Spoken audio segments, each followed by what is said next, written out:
Salut à tous, c'est Pank de chez nous, bienvenue sur cette vidéo qui aujourd'hui va parler de courage et surtout de découragement.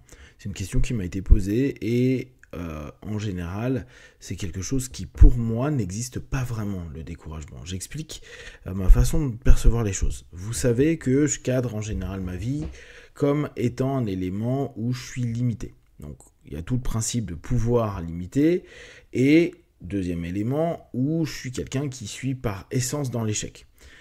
Je pars du postulat en fait que l'ensemble des éléments que je vais mettre en place ne vont pas fonctionner. Alors je sais que ça ne va pas vraiment dans le mindset de la loi d'attraction où on fait que de se dire pensez à ce qui va se passer, ayez confiance dans l'univers. Moi je pars du postulat que je mets des choses en place et qu'il y a 90% de chances que ça ne fonctionne pas. Donc il faut que j'anticipe le fait qu'il y ait un plan B.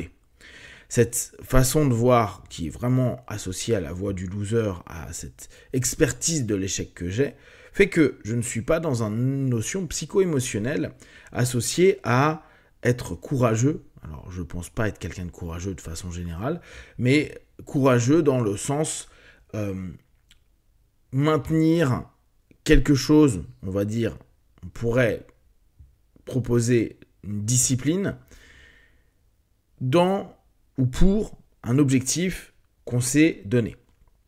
Et sur le chemin, et souvent qui est un chemin quotidien, on va se rendre compte que si on n'a pas ce courage, si par moment on est découragé, c'est-à-dire que cette espèce de flamme intérieure n'est pas aussi puissante, il est possible que nous ne parvenions pas à atteindre l'objectif, voire à commencer à se renfermer en nous, à aller sur des phases. Je ne veux pas dire que c'est plus que des phases, mais des phases un peu de déprime, avec possiblement de l'autosuggestion ou un self-talk qui va être « je suis nul, j'y arriverai pas, pourquoi je fais ça, ça sert à quoi, etc. etc. » Dans mon process qui est donc « je suis limité, donc par essence, je ne me fais pas des objectifs de malade, et je suis quelqu'un qui va de toute façon apprendre par l'échec.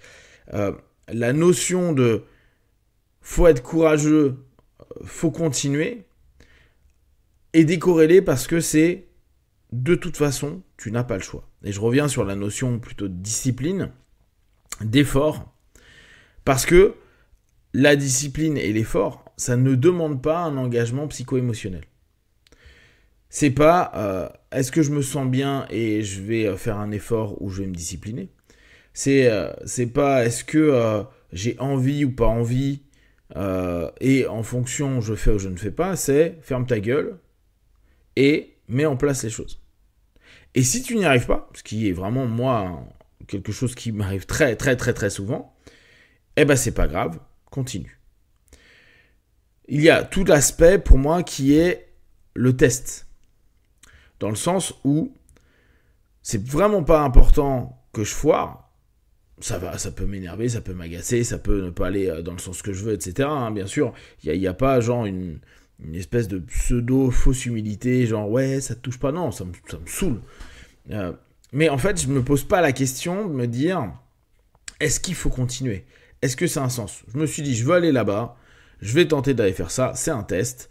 Ça marche pas au bout de 50 fois, peut-être qu'à ce moment-là, je me dirais, peut-être que j'ai plus envie, ou ça n'a pas d'apport. Mais il n'y a pas la notion de je suis guidé par. Si je me suis donné un objectif, je tente d'y aller, sachant que j'ai pas un ensemble d'éléments où quand j'atteins mes objectifs, je suis particulièrement heureux. En général, c'est le chemin, donc l'ensemble des tests, des apprentissages, des échecs, de la prise de conscience de mes limites et parfois de la prise de conscience que là-dessus, je suis un petit peu plus balèze que je le pensais sur tel ou tel segment. Ça, c'est ce qui m'intéresse parce que c'est ce qui me permet d'avoir une espèce de quête et d'aventure. Et du coup, ça apaise vachement à se dire le résultat ou pas. Et à un moment, c'est ok, est-ce que j'ai été nourri ? Est-ce que j'ai pu tester suffisamment de choses ? Est-ce que maintenant j'ai envie de continuer jusqu'à mon objectif ?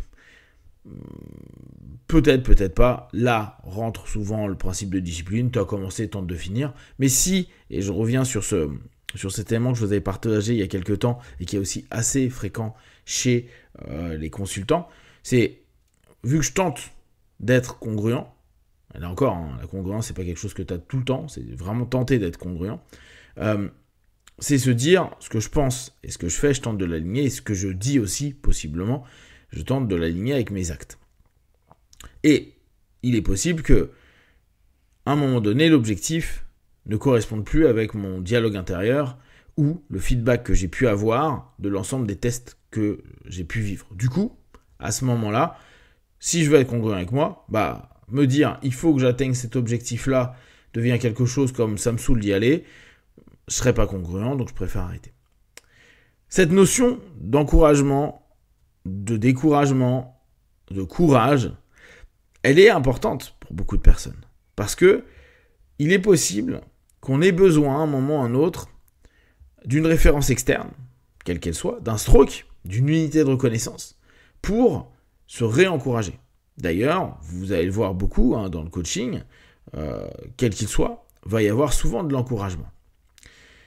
Et cette notion permet à la personne qui commence à se dire « j'y arriverai jamais, j'ai envie d'arrêter », peut-être de se dire « ok, il y a quelqu'un qui est là, ou en fait ce que je viens de faire, c'est pas si nul que ça, je peux le faire ».